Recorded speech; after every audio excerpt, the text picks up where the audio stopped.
Welcome back to a discussion with Esoteric Nexus. I am Whitney, and this is Braden. Hello. Last week we touched on divine masculine and feminine. We felt like that was a pretty broad, thick subject, so we decided to break it up into sections. So today we are touching on divine masculine. And how it applies to everybody. The divine masculine within self. We live in a dualistic world. Yes. So there is divine masculine and feminine in everything and everyone. This is not about gender. This is about the spiritual side, spirituality. And how we can use it to better our understanding of self. Hi, Danny. Dandy. Hello. Alright, so, sorry, I'm getting off track. I'm going to start with the characteristics, kind of an overview of where we already were with We'll the touch divine on masculine. a little bit of what we talked about last week. Divine masculine is linear, logical, focused, assertive energy, which provides meaningful action in the physical. It's kind of the driving force of our creation, if you will. The divine masculine is the doing, and the divine feminine is the being. Yes. Another way that it was put was the masculine is consciousness and the feminine is the life force. Yeah. So the masculine brings consciousness to it. Brings direction, guidance, makes your dreams come true. Like when they talk about dreams coming true, the dreams that you create is a very good example of your divine feminine, but stepping into the actions that will make that dream into a reality. That's where you have your divine masculine. That's also a good reminder for remembering that it's equal parts of love and assertiveness. You know, you've got to do things from a place of love, not out of fear, not out of anger. Come at it with love, but also be assertive with yourself. Be firm, hold yourself accountable, take the steps, even when you don't want to take the steps.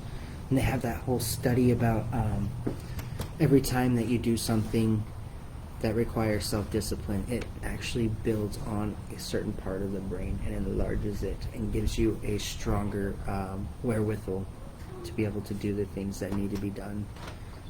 Well, if you're practicing it, you are building on your self-confidence, and like we keep saying, you show up for yourself, you feel more confident in yourself. If you do something and you see it through, then it builds on the whole showing up for yourself. You don't feel like you're left without. Yeah, I like that. If that makes sense. Yes, and it's not just like showing up for yourself, but it's that big, building boundaries with yourself that you hold firm to, so that you can have that growth, that expansion, if you will. Society has toxified the divine masculine by avoiding feelings, becoming numb to the emotional expression of things, which pushes you into a repressive state of physical action. You don't want to do the things, you don't know if you can do the things, you don't know how to do the things, don't know where to start. It's overwhelming, kind of sends you into a downward spiral. So remembering that the heart perpetuates the masculine and the feminine. It's the state of duality. You've got to have one and the other, finding the tandem in it, knowing that they may not really mesh, but there is a harmony. They each have their place. There is an ebb and flow. Society has really done a number. I mean, if you step back and look at the rise in masculinity, you can go back and see, back in the days when people are raising, boys, that they can't cry, that they can't show emotion, that they're less of a man for doing that. It's repressing the feminine side of you that, you know, we all have in each other. It creates an imbalance. And I feel like that's where toxic masculinity comes from, is from suppressing all the feminine in you. You can't show the emotions. If it's bottled up, if it's oppressed, then it's going to come out in toxic ways. And as we get this like rise in femininity and the feminine movement, you got to remember to hold on to that masculine side of you. You know, the doing, it has its place, and remember to hold on to each side of it. And use it with grace. In love, And yes. Don't use it to put others down. Don't use it to get a leg up, to have the power or dominion over another. It's there to be able to give yourself that self-reliance. You know, to make yourself sure in your own actions and movements through life. You don't have to know what you're doing or where you're going. But if you take sure steps towards certain pathways, you start to see it, you know? And then remembering that the toxic masculinity, it's only toxic because it's practiced in a non-healthy manner. But assertiveness, Without love, without love, respect, without reverence. but it's there for a purpose, and they really are tools of love, expressions of love, both in your relationships and with yourself, your children. You know, it's a very needed aspect of life. And as we talk on this, remember that we each have our own expression, our own unique expression of masculinity. Or expressions. Expressions. Ooh. You know, take this in a way that it will resonate with you. And as we discuss all this, you know, remember that it's gender neutral. It pertains to everyone. So. And so, you know, something that I got to learn about a little bit more is that the masculine resides in the root chakra as well as the solar plexus. That's what helps you feel grounded. And when you think to those moments when you're choosing you, when you're doing the hard thing, you know, even if you don't want to, that's really where you feel it. You feel centered, and you feel, I feel it in my solar plexus most definitely, like a rod, and not in a nasty way that's like, oh no, it's wrenching my guts, but just more wholesome, like solid, like Grounded. yes, very much grounded, which Firm 2 feet. which is the whole purpose of it. So as you step into your masculinity and you practice the divine aspect of it, you become grounded. And as you become grounded, it's easier to feel like you can accomplish things in the physical plane of existence, the material plane. It's easier to move your way through the material plane if you want. There's a lot of people who like to practice spirituality, but they're afraid to ground into reality because they're scared to lose the essence of the spirituality that they've obtained. But if you grow your spirituality, you've also got to use it, right? So grounding yourself in reality, recognizing that we are here in a physical existence to experience, to create, to enjoy, to The love. creating is the feminine. So if we are here on the physical plane and a part of it and doing, it's the masculine energy that drives the continuation to keep doing, Yeah, it's like to stay here, present. it's like the masculine is the car and the feminine is the driver. You know, it'll get you wherever you need it to go. It'll guide and direct. And the car will do the things it needs to do. So some ways that we can build on our divine masculine and work at it, we kind of touched on, is building our self-confidence and our self-belief. You know, if you find yourself feeling unaccomplished and, you know, recognize that you're being kind of lazy, you're binging a lot of shows and you're not getting a lot done, showing up for yourself and you know, having goals, setting goals, personal goals, is a way to get going, to build on that confidence. And be honest with yourself. Don't placate yourself to excuses. Don't use grace as a crutch. We need to have grace with ourselves, but we also need to know when we're overstepping our own bounds. You know, if you are binge watching too much TV, hold yourself accountable. Acknowledge that you did it. You don't have to break yourself down for it, but acknowledge it. Because if you can acknowledge it, then you're going to move on from it. But if you ignore it or you give it an excuse, you're just going to find another reason to add that extra show, add that extra 20 minutes, add that extra hour and a half of binging, you know. Which I guess what I'm saying is the darker side of things that you're working through need to be acknowledged. Hi, B. Hi, B. I put smelly good stuff in my hair, but it's not for you.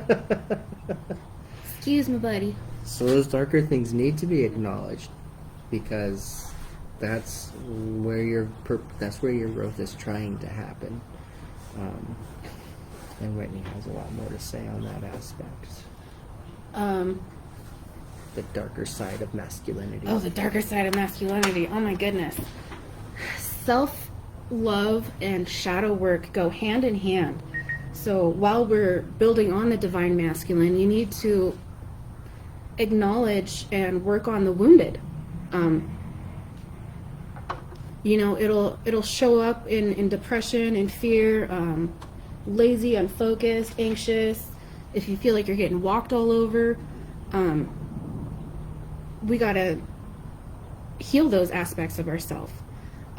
Going into some of that, though, of shadow work is finding them and loving them to health, if you will. Yeah, it's kind of like when you're working out.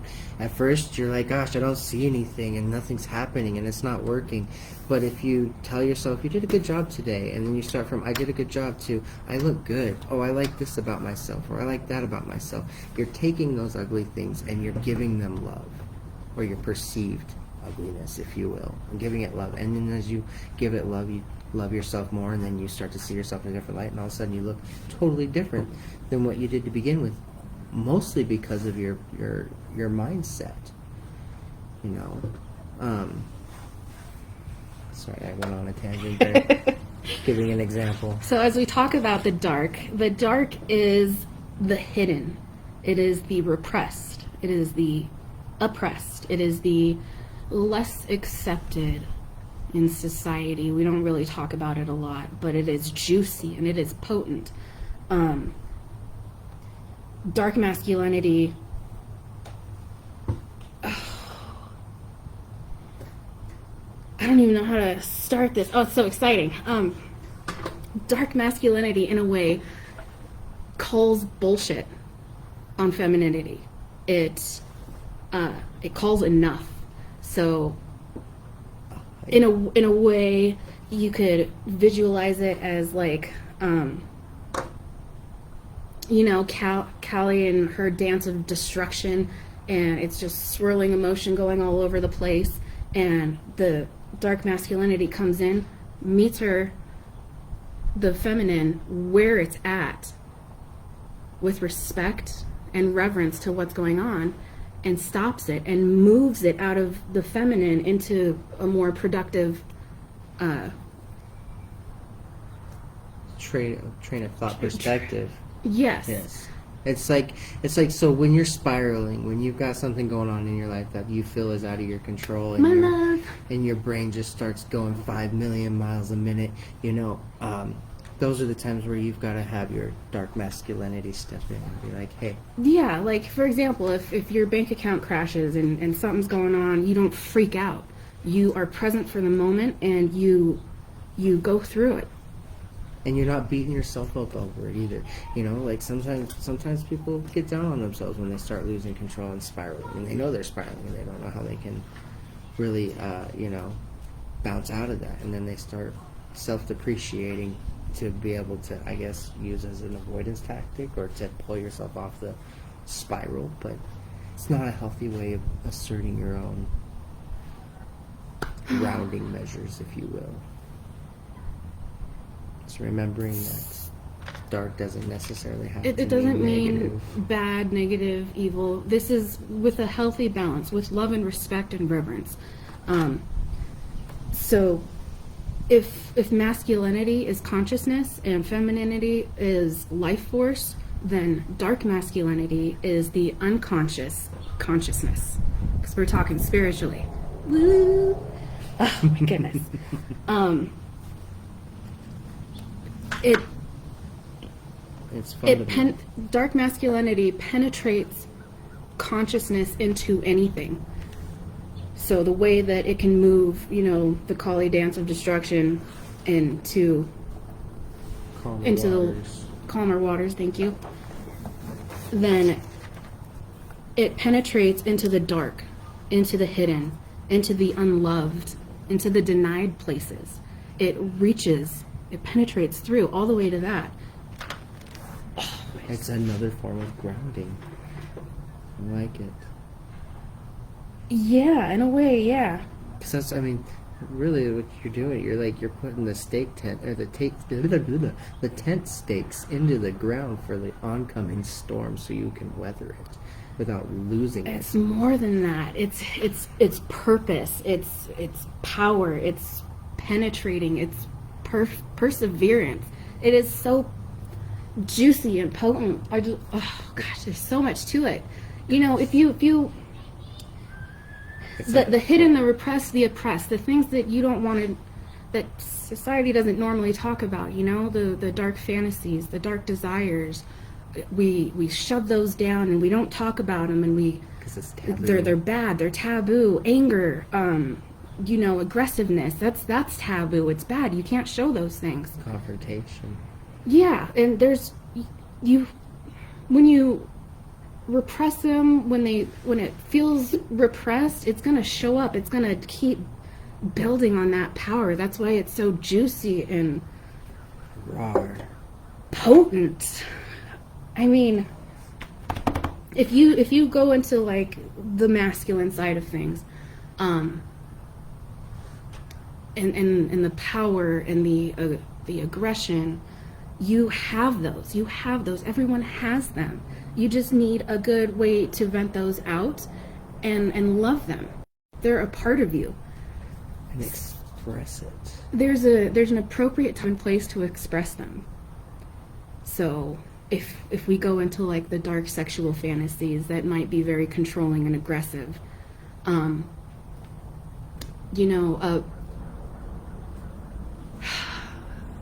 they're there and you can love them and you don't need to be ashamed of them. They have a time and a place to express themselves. It's attractive. It is so attractive in another partner to have that. So male or female, it doesn't matter.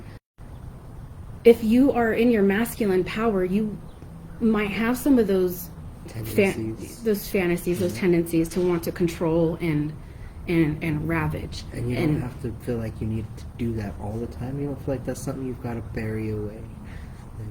Everything has its ebb and flow. Everything It has its ebb time and place. flow, yes. So if you're in a moment, you can hold on to that and keep it there. It doesn't need to be hidden or repressed. And if you're with another partner and they see that and you're waiting for a signal and they give you the signal that you can go ahead, then you can bring that forward with love and respect and reverence. There's a time and place. The feminine side wants that. It craves that. The dark masculine, it penetrates through the layers of resistance with so much love. It finds those dark hidden things that are repressed and it brings them to the surface with love, and they are accepted.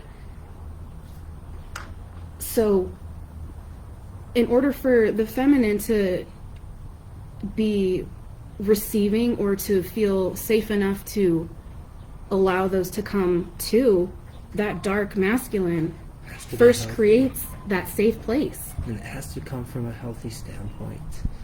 It's got to be somebody that's really worked on themselves, I'm thinking not just with a partner, but even yourself. Like, part of that is like having that self-control, that self-mastery, that self-assurance, Self-confidence, that self-love, that you accept that part of yourself. where you don't feel the need to cling and hold on to, not just to your partner, but like past habits of yourself. A really good thing about dark masculinity is that is a strong key in letting go of habits that no longer serve a purpose.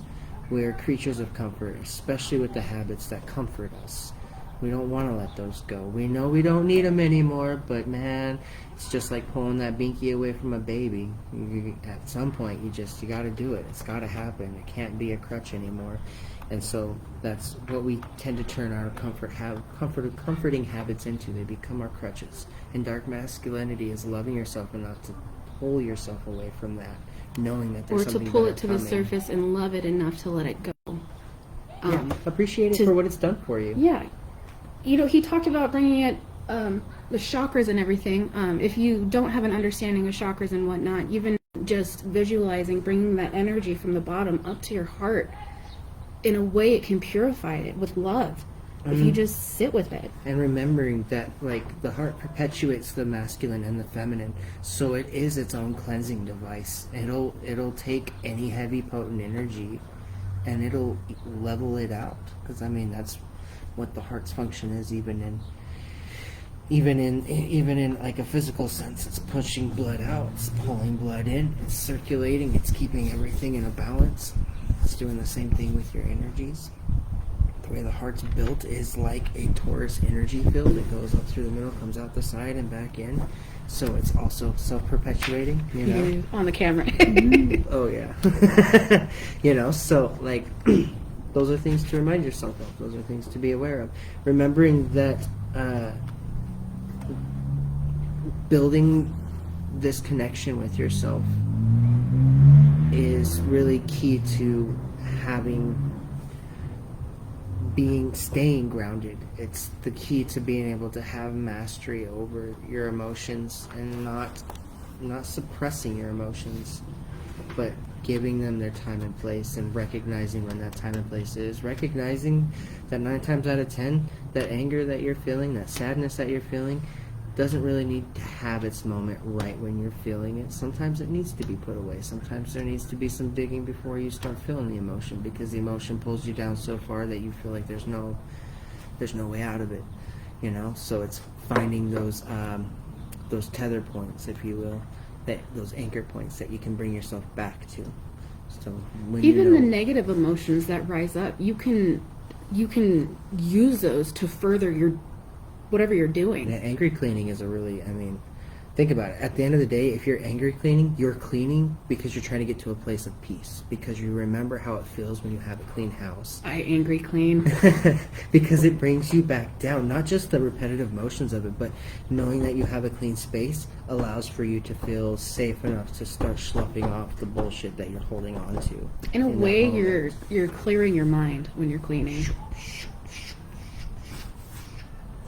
Could be its own form of meditation in a way. Open the door while you angry clean. And send the energies out their way. Yes, clear all the energies out. There you go. So there's a lot of different little ways. Bunch of big ways, you know. Sometimes you do got to get more destructive. And emotional boundaries, emotional mastery, and go with setting boundaries. Setting boundaries is a good way to step into your divine masculine and practice being in it. You don't want to be walked all over. You want your confidence, and in order to have your own space, you need to set your boundaries.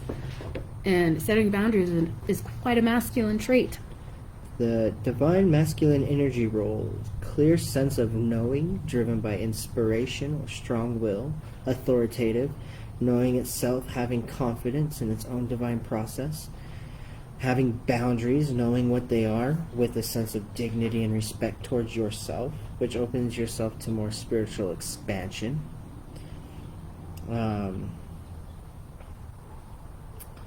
Stay steadfast in your values.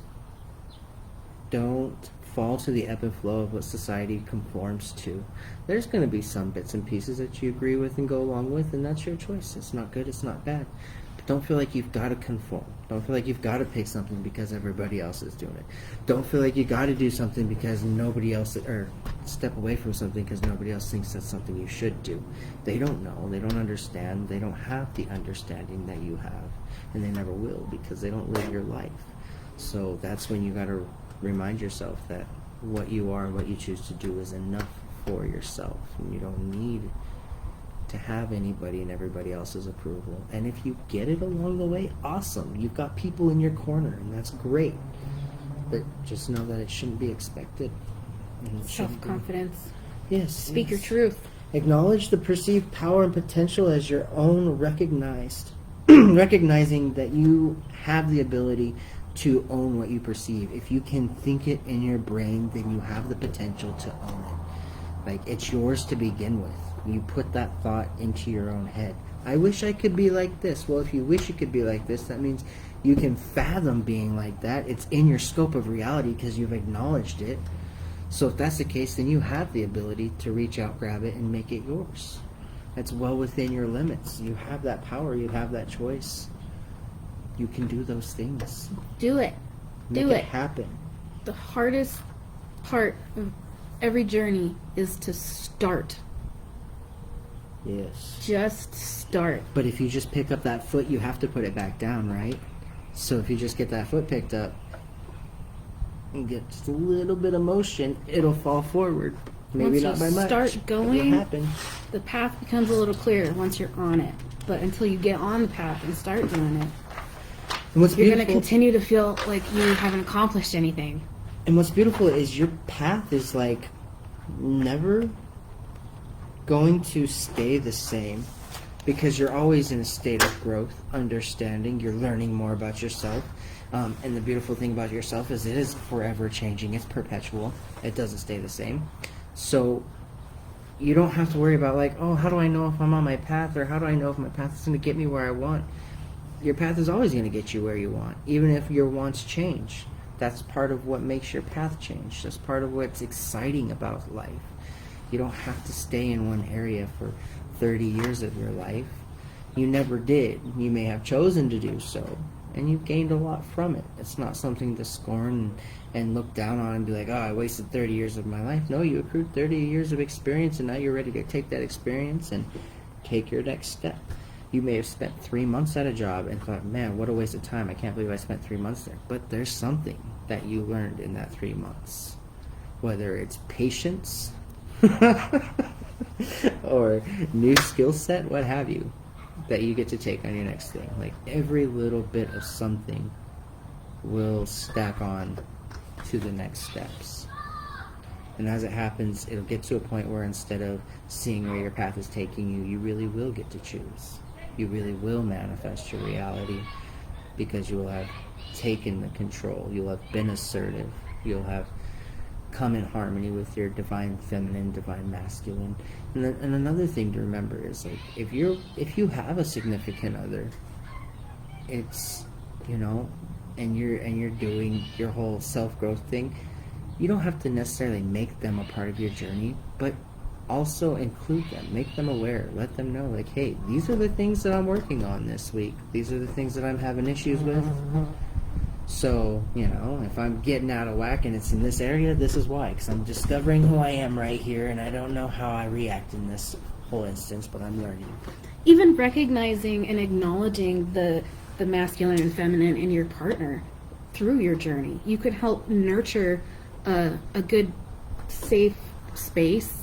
And even as an example, you can lead your partner into, you know, recognizing and appreciating and loving their divine masculine and feminine and healing. And odds are you're going to have attracted somebody into your life that fits the role of what you want to become. So your significant other is really good in their masculine, their divine masculine, then start learning from them. You don't even have to ask them questions. Just start observing and see how they go about life, and see how you can apply it to yours. And it'll start making the transition easier, if you will, into that balanced state of being. And if you don't have somebody like that in your life, well, I don't know what to tell you there. I feel like you could really do a lot by just leading by example. You know, if you are healing your wounded masculine, your wounded feminine, and you're practicing, you know, getting into your self-confidence, your beliefs, emotional mastery, setting boundaries, they're going to see you doing all that. You know, And your they're gonna self-discipline, follow suit. you know, seeing that you have a greater focus and ability to get things done. Yep. Well, and one of two things will happen. They'll either grow with you or they'll grow away from you. And the growing away can be the hard part and whatnot, and that's its own topic. But more often than not, it's growing together onwards and upwards. What is meant for you will be there, and what is not for you will see its way out. Because at the end of the day, you teach people how to treat you, and it reflects everywhere.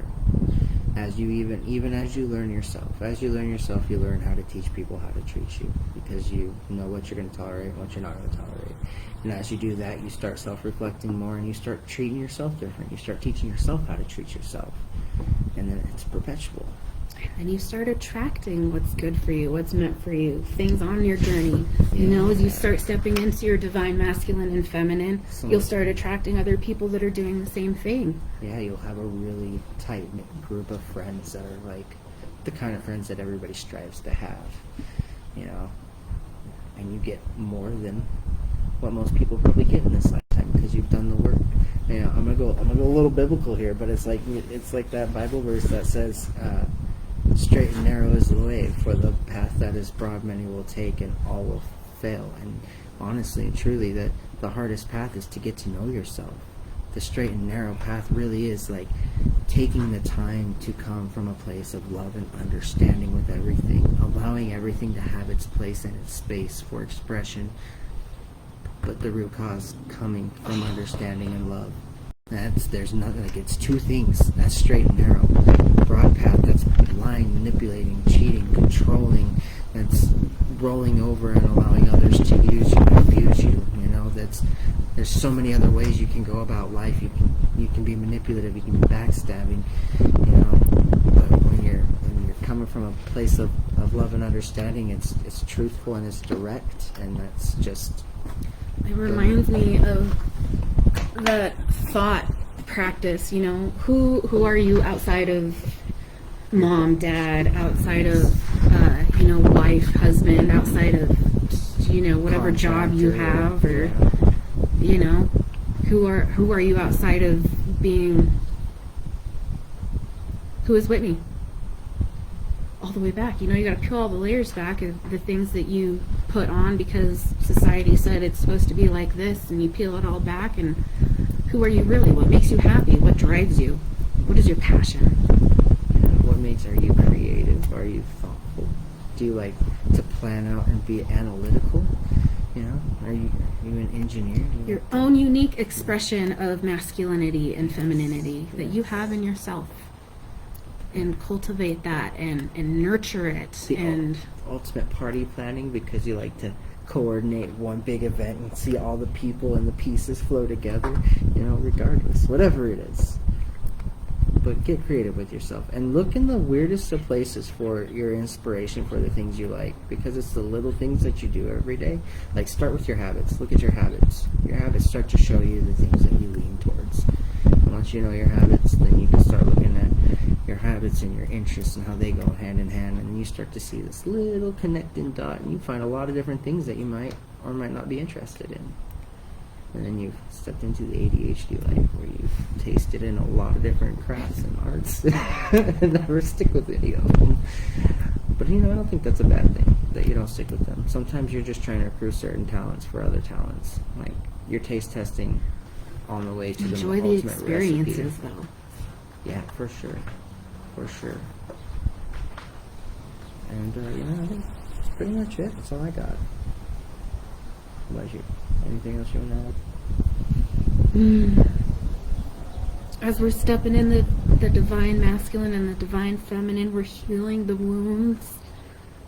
We're being present with them. And we're also loving the dark sides, the repressed sides, the hidden sides. You have to love those dark parts of yourself to heal them. To understand them. That's really what it's about. You could go into like childhood traumas of why you were behaving the way that you were, that gave you that toxic trait that you're trying to get rid of.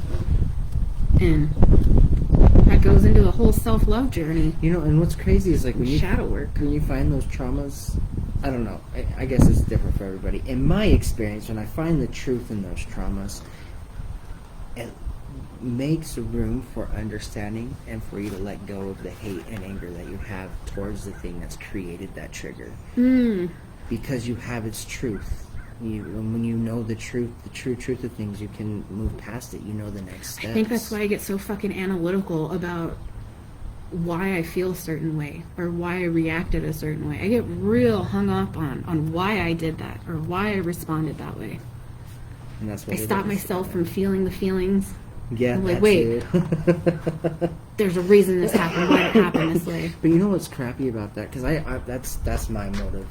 You know, once I get to the nutshell of it, that's good. Then I don't even have to deal with the feeling because I already found the truth. But if you don't feel that feeling, it's still repressed and tied up inside Repressing your you. emotions. And then before you know it, you don't know how to feel, and you don't know how to express, and you're scared to do it because, like, whew, that's where Emotional mastery is not repressing the feelings. It is not making it to where you don't feel them anymore. you collar them bitches and beat the shit out of them. Just kidding. It's not letting your emotions dictate everything that happens. Because you are sad that something happened, you're going to treat everybody negatively because you're sad, or you're going to hide yourself away Because you're sad. because you're sad. And that's different from giving yourself the space to be alone. Or the barista got your order wrong, so you're going to freak out and start cussing and throwing things. Emotional mastery is understanding everybody has a hard day, might be a little frustrated, repeat your order, it'll get back. And remember, like, if your thoughts really do create your reality, then you're allowed to choose whatever issue that person had. So the barista that messed up your order, they're having a bad day. That might not be enough for you. So you can be like, this dude Nancy probably got up, was late to work, didn't get his morning bowl in, got yelled at by his supervisors, and really doesn't care about his job. His tip jar isn't very full, and that's why he messed up my drink, because that's his rough day. And then, after that, you don't feel so bad, because he had a lot of rough things happen in his life. And we don't have to know whether or not that actually happened. It's just getting us to a space where we can come from understanding and be like, all right, so that, To respond with love and understanding and respect. unless that cocksucker's We believed are and doesn't let it go, then, that's a different All story. connected. We all have the divine feminine and masculine, and they might be struggling. They may just be perpetually negative people, and they have And also setting boundaries. You, barista, excuse me, I don't appreciate that. Please do this with love and respect. I'm not trying to. Yeah, definitely. I'm not trying to rip your head off. The same right. Like, this isn't acceptable. This I is won't be the treated fourth like time this. I've come in here and you've gotten my order wrong. I feel like there's something else going on. Please. You're making it personal now.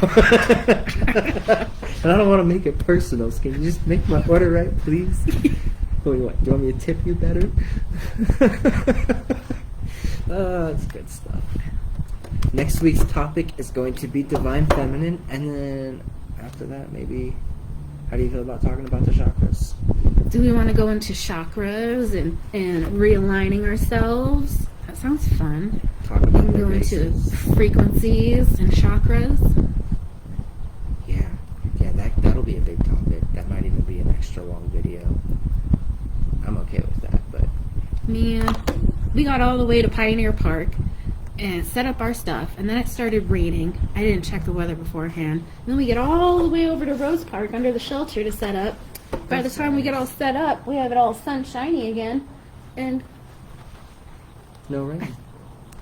I think it started to rain a little bit again. Definitely got some wind there. Definitely. Crazy storms the other day. Also, going to touch on, tomorrow is the Lionsgate portal.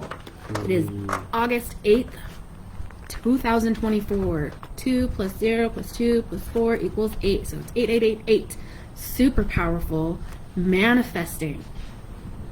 You can manifest some powerful stuff. I shared a video for a thought for a journal entry to meditate and think on what brings you joy. So be very careful with your words in your thoughts. You can manifest them into existence. So let's stay positive and let's meditate on the things that we are passionate about, that bring us joy, and bring those into fruition. And remember, as you feel your feelings and have your thoughts, you're storing them in your heart. So what do you like, make it good for your soul, make it good for your heart. If you feel like being negative, remind yourself that's not where you want your heart space to be, because we are in a portal and we want to manifest legendary equipment this round, you know? We also have a meteor shower coming up. I don't remember what day it is, but it's what is it? It's not the Pleiades. No, isn't it two different meteor showers that are going There's through? a comet coming through that's gonna bring, like, you can see the meteor shower. There's supposed to be like a couple meteors every couple minutes. That's assuming it's not cloudy. Yeah, They say assuming you it's can not hear it cloudy. really well, or hear it. You can see it really well in the southern hemisphere. But we should be able to see somewhat of it up here. I don't know, but that's the internet's not gonna double check that, so we don't know how true that is. Lots of stuff coming up, guys. We're gonna have a wonderful rest of our week. Hope you guys have a good rest of your day, and thanks for joining us. Have a good day. Bye.